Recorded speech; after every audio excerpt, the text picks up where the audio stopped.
माँ तो इसे यही वो आखिरी शब्द थे जो एक पत्नी ने अपने पति की हत्या के लिए बोले। एक सावित्री थी जिन्होंने अपने पति के प्राण बचाने के लिए वो यमराज से लड़ गईं और अपने पति के प्राण यमराज से वापस ले आईं।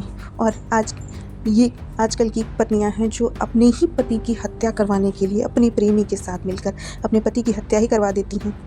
पहले मेरठ में मुस्कान ने अपने पति सौरभ की हत्या अपने प्रेमी साहिल शुक्ला के साथ मिलकर की। फिर औरैया में प्रगति ने अपने पति दिलीप की हत्या अपने प्रेमी अनुराग के साथ मिलकर की।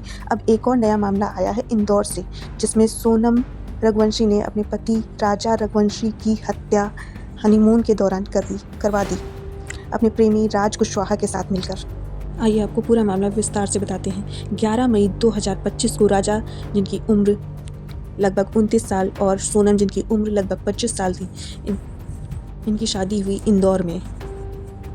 और 20 मई को नवदंपति यानी कि सोनम और राजा दोनों जो हैं हनीमून मनाने के लिए शिलोंग मेघालय पहुंचा। जैसा कि बताया जा रहा है कि शादी से पहले ही सोनम ने अपने पति की हत्या के लिए योजना बना ली थी। इसी वजह से सोनम ने ही हनीमून की सारी प्लानिंग की थी। सोनम ने ही हनीमून का टिकट, होटल, ट्रैवल सारा कुछ बुक किया था ताकि वो उसको राजा को मारने के लिए सुनसान जगह आराम से ले जाए। सोनम का अफेयर शादी से पहले ही राज कुशवाहा के साथ था और दोनों ने ही मिलकर हत्या की साजिश तैयार की। इसी वजह से सोनम हत्या को लूट का रूप देने के लिए ही सोनम ने अपने पति से सोने के गहने पहनने के लिए बोला था। 20 मई को दोनों कपल गए मेघालय और 22 मई से उन दोनों का संपर्क टूट गया, दोनों लापता हो गए। फिर 23 मई को पुलिस को पता चलता है कि सोनम ने अपने प्रेमी राज कुशवाहा के साथ मिलकर राजा की हत्या की योजना बनाई और उसकी हत्या कर दी। 2 जून को राजा का शव शिलांग के पास वाई सोडांग फॉल के पास एक खाई में बरामद हुआ। 9 जून को सोनम उत्तर प्रदेश के गाजीपुर में एक ढाबे से पुलिस को सामने से आकर सरेंडर करती है। सोनम ने राज कुशवाहा यानी उसके प्रेमी के साथ मिलकर राजा की हत्या के लिए उसको राजी किया। साथ में उसने 3 अन्य शूटर भी, विशाल चौहान, आकाश राजपूत और आनंद कुर्मी को भी 20 लाख रुपए देकर हायर किया था। 23 मई को हत्या को अंजाम देने के लिए बड़ी ही शातिर तरीके से सोनम और उसके प्रेमी राज कुशवाहा ने मिलकर एक सुनसान पहाड़ी का चुनाव किया, जैसा कि उन्होंने पहले से प्लानिंग कर रखी थी। और हत्या को अंजाम देने के लिए बहाना किया एक फ़ोटोशूट का।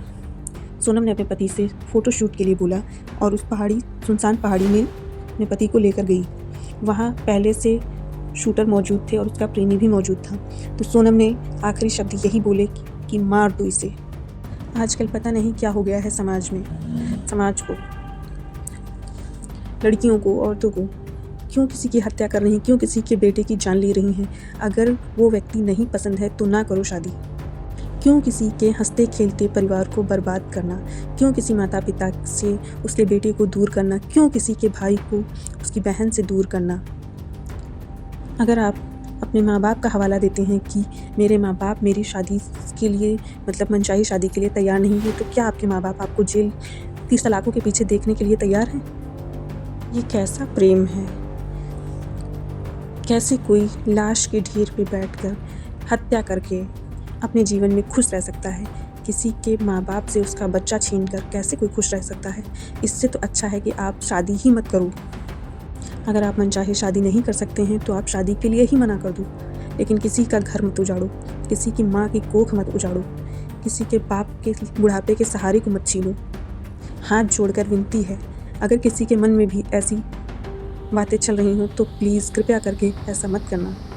पहले माता पिता बेटी की शादी करके उसकी विदाई पे ये सोचकर बहुत ज़्यादा भावुक और रोते थे कि पता नहीं हमारी बेटी के साथ क्या होगा, पर आज उल्टा हो रहा है। बेटे के माता पिता सोचते हैं कि पता नहीं शादी के बाद मेरा बच्चा सही सलामत रहेगा भी या फिर बाकी जैसे केस हो रहे हैं इस तरीके से होगा। दिन पर दिन समाज में क्राइम बढ़ता जा रहा है। कहाँ से इसकी उत्पत्ति हो रही है, कहाँ से इसका निवारण होगा, कुछ समझ में नहीं आ रहा है। चलिए यहीं पर वीडियो को समाप्त करते हैं। मिलते हैं आपसे एक नए वीडियो में। तब तक के लिए अपना ध्यान रखिए, खुश रहिए।